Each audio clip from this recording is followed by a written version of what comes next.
Welcome to another episode of Professional Builders Secrets. We recorded this one live at the International Builders Show in Las Vegas, but the content is still highly relevant for builders around the world today.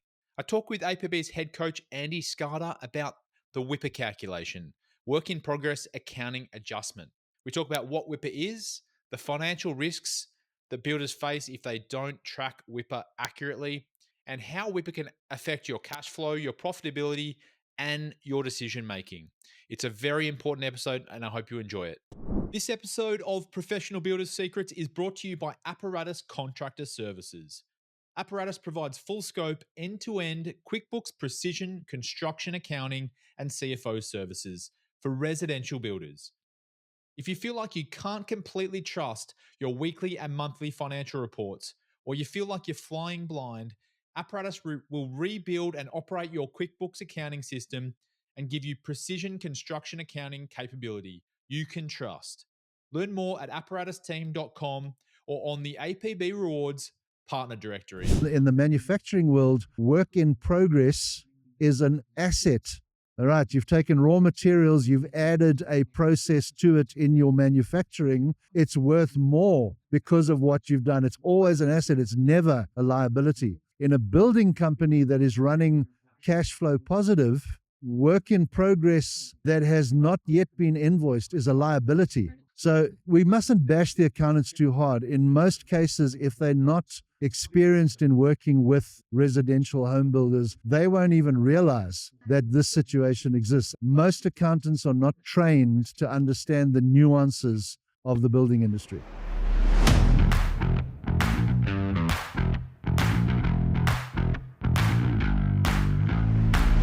Here we go, Andy Skarda. Professional Builders Secrets Live, day 3 of IBS. Plenty of energy today. There we go. Full of beans. Full of beans. Young man, how you doing? I'm better for seeing you. Yeah, same to you. For anyone close by, any builders close by, this is a really important topic today. This is maybe the most important topic we've spoken about on this series. I think so. So do you want to tell me what we're talking about, Andy? I hope we're talking about the work in progress accounting adjustment, because otherwise I'm going to be very embarrassed. From last night. How does he not bleed? I don't know. Will, tell me, how does he not bleed? That's. It was good entertainment, though. It was absolutely fantastic. Very good entertainment. Yeah. So talk to me. Work in progress accounting adjustment. Maybe take it a step back. What is work in progress?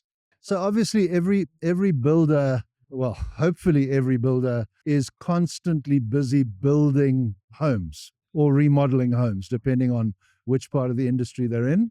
That brings with it an impact on cash flow and profitability. Obviously, at certain times in that build, the builder is extended because he's buying materials, he's paying for labor and subcontractors ahead of being paid. And then obviously it swings around, the money comes in, and now he's recovered, hopefully, everything that he has outlaid, plus a bit more, and now he starts on the next stage of the build. So the work that's in progress, what we're looking at here is making sure that as that process is happening, he is 100% across the profitability of each of the jobs, and then obviously because of that across the company. Okay. What does the work in progress accounting adjustment refer to then? All right, so here we dive into some numbers. If you were to talk to an accountant or a bookkeeper and say to them, what is the arithmetic definition or formula that is used to determine profits? They will tell you it is income minus expenditure. And that sounds pretty simple. I mean, that is in any accounting course you do, that's going to be what you learn. Income minus expenditure equals profit. In virtually every other business, in fact, I think in every other business, that formula works perfectly all the time, because the cycle of particularly the expenditure side of the business is generally very predictable. In the building industry, unfortunately, you're dealing with people where administrative skills is not necessarily their strong point. So you end up with, for example, a really, really good plumber who's the best plumber in your city, but he does his invoicing on a Sunday afternoon when he remembers, if he's got the time. All right, so now let's go back to that arithmetic equation. Let's say we have a builder who, let's not use a plumber, let's use a concreter because that's easier to work with. He's laying a slab. He knows that when he costed the job, the slab was going to cost the client $100,000. And he knows that he's been quoted $75,000 by the concreter to lay that slab. The slab gets laid. He invoices the client the $100,000 that he's entitled to do. Because this is a good client in our example, the client pays him immediately. So now we have income of $100,000. The concreter is very busy. He's a one-man band. He's running around laying slabs all over the city.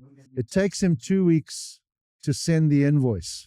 But now we get to the end of the month before that invoice arrives. So let's go back to our equation. Income, $100,000. Expenditure, $0. Profit, $100,000. Yeah. Okay. Vegas. All right. Exactly. So now what happens is, what does the builder do? Let's make the example even more spicy. Happens to be financial year end. Okay. So he sends his books off to his accountant, the guy with the glasses and the tie, and he does the normal equation that an accountant is going to do. What has this client's income been? $100,000. What's the expenditure been? $0. He issues a statement to the builder that says, you made $100,000 profit. What does a builder do? Drives down to the Dodge dealership, buys himself a new Ram, goes straight from there down to the local boat yard, picks up a stainless steel trailer and a new bass boat, and he goes fishing. And while he's fishing, ding, you've got mail. And he picks up his phone, and there's the email invoice from the concreter for $75,000. How much money do you think the boat company is going to give him back for his secondhand boat and trailer? Do you think the Dodge dealership is going to take that Ram back? No. This builder's in a world of pain. He did nothing wrong. His accountant told him he made $100,000 profits. But actually, if you go back to what the reality is, when he did the quotes, he had a 25% margin on this particular deal. He should have known that only $25,000 of that amount of 100 was actually his to do something with. But it's easy when I'm giving you an example where there's one job and it's one stage. If you think about a builder who's got 10 houses under construction, they're each at a different stage. To track exactly how much money that's coming in is yours and how much you've got to keep is extremely difficult. And that's why we made it easier by coming up with the work in progress accounting adjustment, which is designed to help the builder understand which money is his and therefore part of that equation. Because the truth is, in that equation, the $100,000 should never have gone in. Only $25,000 should have gone in, then he would have been okay. Yeah, because if you're doing 10 houses and had 10 examples of that, that's $750,000. There you go. That's crazy amount of exactly liability right there. Yeah, and the biggest problem really in the whole story with this thing is not so much the reality of it, but the fact that I would go as far as saying 90% of builders that haven't worked with the APB don't even know they've got a problem. And their accountants don't know. Well, their accountants don't even know. Exactly. Why is that? Why do the accountants get to the end of the year and think that $100,000 is profit? Because most accountants are trained in a manufacturing business model. And in fact, that makes it even worse because in the manufacturing world, work in progress is an asset. All right, you've taken raw materials, you've added a process to it in your manufacturing. It's worth more because of what you've done. It's always an asset. It's never a liability. In a building company that is running cash flow positive, work in progress that has not yet been invoiced is a liability. So we mustn't bash the accountants too hard. In most cases, if they're not experienced in working with residential home builders, they won't even realize that this situation exists. And the danger is if they treat the builder's books the same way as they treat other people they do the books for, the builder's going to end up in trouble because he's naturally going to trust an accountant. So, and of course, we haven't got to the tax side of this thing yet, but that's the fundamental reason. Most accountants are not trained to understand the nuances of the building industry. Before we dive into the taxes and the solutions and everything like that, can you go a bit deeper on what implications there could be for a builder that doesn't track their WIPA accurately? Okay, so the biggest problem they've got is their profitability numbers are always going to be wrong. I mean, I can come up with a fancier word than that, inaccurate, blah, blah, blah. Bottom line is any builder that is not doing a monthly work in progress accounting adjustment will not have profitability figures that are accurate. The repercussion of that is if he doesn't know what his profitability actually is, he's going to make decisions based on what he thinks it is that are going to then get himself deeper into trouble. So, I mean, I could go on for an hour on what could go wrong, but that's the fundamental problem. A misunderstanding of what the actual profitability is month to month results in decisions being made that are just going to get him deeper and deeper into You trouble. can go a bit deeper if you want. We don't have quite an hour. Okay. No, I mean, it's if you think about what are those decisions, I gave you the extreme stupidity of going and buying a new truck and a boat, but he may well invest in extra materials because he feels like he's got a lot of extra money. Or marketing or any of those things. Exactly. Incur costs that actually he can't afford. Yeah. And the net result then is when those invoices arrive, when it comes home to roost, he's now got to try and find money from somewhere. What does that mean? He goes and gets a loan. And now he's even in a deeper problem because now he's got to service the debt as well, which is just compounding the problem. Some of the examples you gave in our cash flow discussion yesterday around, you get to Thursday, it's payroll day, and you don't have enough money to pay your staff. I mean, there you that's go. the extent, the extreme side of it, right? And I always feel for the builders because most of the guys we talk to take looking after their team extremely seriously, and they will pay everybody else before they pay themselves. So when things start to get tight, he's working 60 hours a week and he's not getting paid, and he's got to somehow support his family and keep this business going. Again, he's done nothing wrong in terms of working hard and all of those good things. He just doesn't understand what the numbers are, and because of that, he's making bad decisions. Maybe we could dive a bit further into the cash flow situation and how, I guess, not tracking WIPA or not understanding your WIPA can impact cash flow throughout the year. Well, I mean, cash flow is tied directly to profitability. Now, I mean, we've had the cash flow discussion in its kind of specific form, but if you think about it, go back to my extreme example. We should never be putting the $100,000 in that example into the equation. We should be putting 25 in there. As soon as you put $25,000 into the equation, everything else makes sense. So when we talk about cash flow, what he's got to understand is his starting point on cash flow is 25,000, not 100. And the only way he's going to know that is if he's tracking his combined WIPA across every job, irrespective of where that job happens to be. So if he starts the discussion at 25K, he's in a place where he can actually now plan his cash flow. The tool that we give our builders to track cash flow includes WIPA. So what it's actually doing is it's saying, and WIPA, of course, is the APB abbreviation for the work in progress accounting adjustment. And maybe while I'm clarifying that, I should just dive down a side road. We don't want to confuse work in progress with work in progress accounting adjustment. It's why we add the two A's on the end. Most accountants are pretty good at tracking work in progress. And when we get into the discussion on taxation, that becomes a far bigger piece of the discussion. But builders need to understand the difference between work in progress and work in progress accounting adjustment. Back to cash flow. Start the equation with $25,000. Start planning your cash flow around what is your money, not the money that's in your bank account, and everything else downstream of that is going to flow smoothly, which is Vegas day 3 speak for flow smoothly. We can't even talk anymore. This is really bad. Yesterday, you spoke about having 12 months of cash reserves as well. Yeah. If you are in a position like that, which is a strong position for a building company, how does that impact your decisions around WIPA?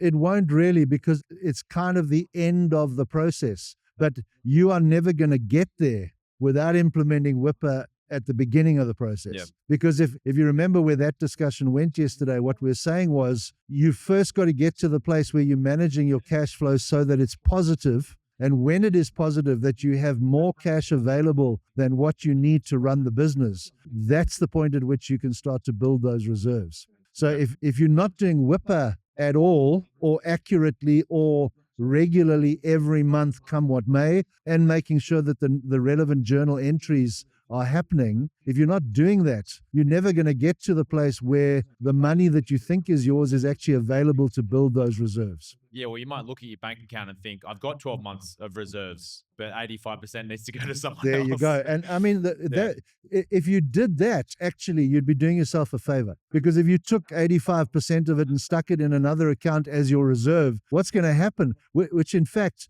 you've just inadvertently explained what WIPA does. What WIPA, it doesn't move the money to a different account, but what it says is it might as well be in another account. It's not yours to spend. It probably So- could be or should be. Tech- So that well, you know, maybe you've got your reserves, you've got your WIPA absolutely. cover, and then you've got Absolutely. your A working lot of our bigger clients do exactly that. Okay. Whatever their WIPA provision is, they will put that aside into a different account, and then they pay their subcontractors and their suppliers out of that account. So let's dive practically into how a builder can implement WIPA tracking into their business. There's an easy way and a hard way. Which would you like first?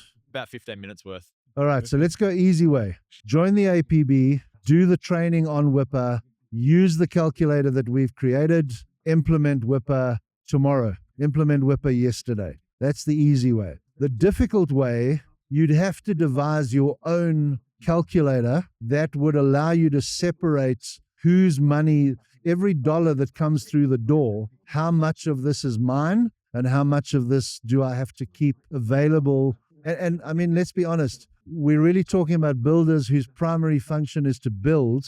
They don't really want to be in a place where every single day they're trying to track every single dollar to make sure that they don't spend somebody else's money. From the way we look at it, it really becomes critical at the point where you're calculating profitability. So it's not a major administrative task during the month. You can literally do it on the last day of the month when your books are about to close for that month. As long as your data is up to date at that point, the calculator will tell you exactly what your WIPA liability. So the setup itself is a bit of work, but once you've got that setup in place. I mean, again, not making this join the APB. For those people that do the training and use the calculator, it's a 20-minute setup. It depends and how complex. I mean, you got 10, 20 jobs on the go. It A- could be some again, complexity to it. The data that you're putting in there is really simple. We want to know what was your original budget to build, what did you quote the client, and have there been any revisions to that through variations or change orders? That's 50%. Everybody knows what the contract value is to the client. They can go to their estimating software and see what the budget to build is. The other two pieces are how much have you invoiced your client of that total amount, and how much have you been invoiced of the total amount of the budget to build. And what we're looking at is the discrepancy between, if you've invoiced 50% of the revenue from the job, you should have made allowance for 50% of the budget to build. If you haven't received 50%'s worth of invoices, what WIPA will do is say, let's keep it simple. $1 million job, we're halfway through, $500,000 invoiced to the client against a budget to build of $750,000. We should have invoices of $375. Let's assume we've got invoices of $300. What WIPA will do for you is say, you've only got $300, you should have had $375. I'm taking $75,000 out of your profit calculation. And then it allows you to calculate that profit correctly. So literally, when we create that calculator, there's 50 jobs in it.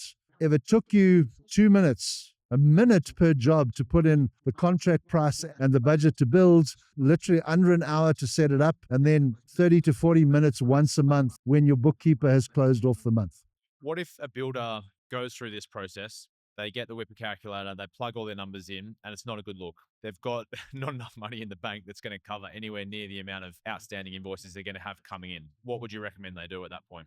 Increase their margins. That can be a longer game though, right? Oh, it's a long game. There's no doubt about it. But the problem, and I think we discussed this yesterday, any builder that is trading in a situation where he's unable to settle his current invoices is trading in liquidation. Yeah. In most countries where I think people would be listening to this podcast, that's illegal. Yeah. And you're facing a jail term if that gets uncovered. Now, we started this talking about the fact that most builders are unaware that this problem even exists.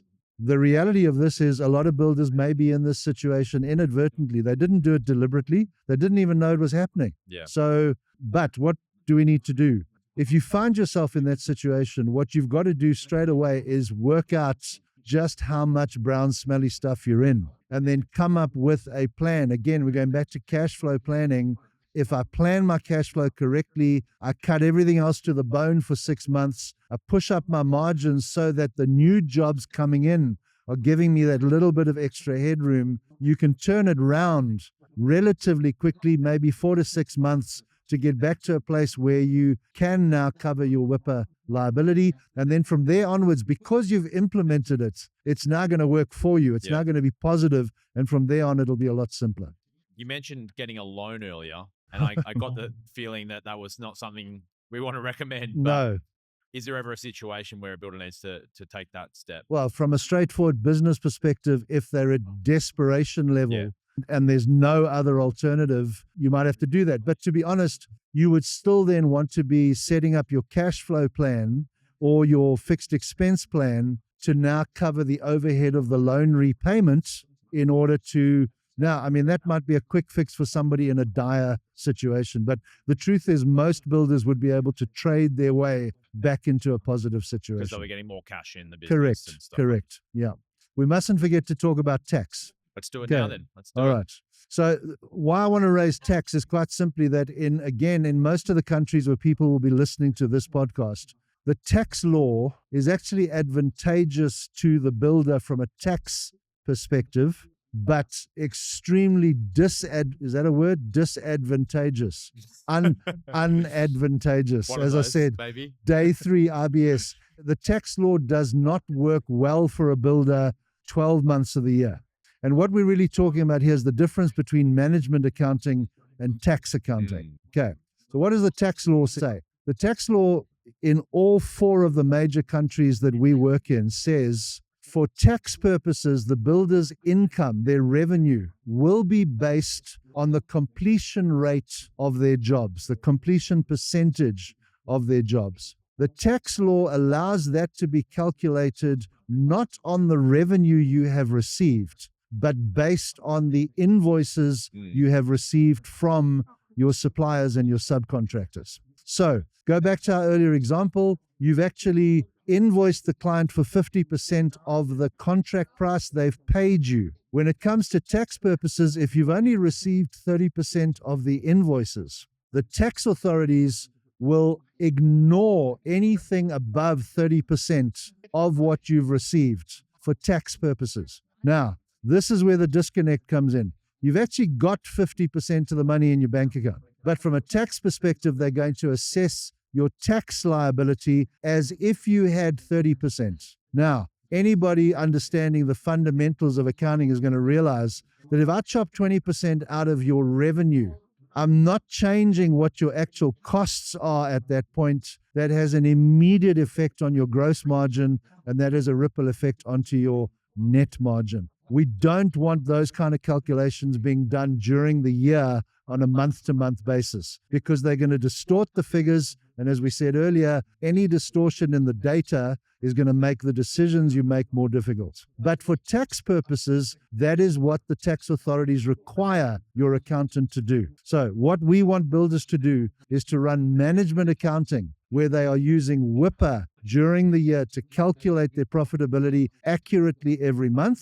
And then once a year, when their accountant goes to do their tax liability, they would use what we call WIPRA, which is the work in progress revenue adjustment. The beauty, again, for all of our members is we automatically include a slave WIPRA calculator with the WIPA calculator. They only have to fill in WIPA. It automatically populates WIPRA. And at the end of the year, when their accountant comes back and says, let's do your taxes, they've got the basis of the calculation done already. It's a simple way of doing it. So what does the WIPRA calculation do? Does it actually reduce the revenue amount? Is that what you're saying? Essentially what it's doing is, instead of calculating percentage complete on the invoices that the builder has sent to the client, it calculates the percentage complete on the invoices the builder has received from their suppliers and subcontractors. Right. Makes sense. That's the primary difference between the two.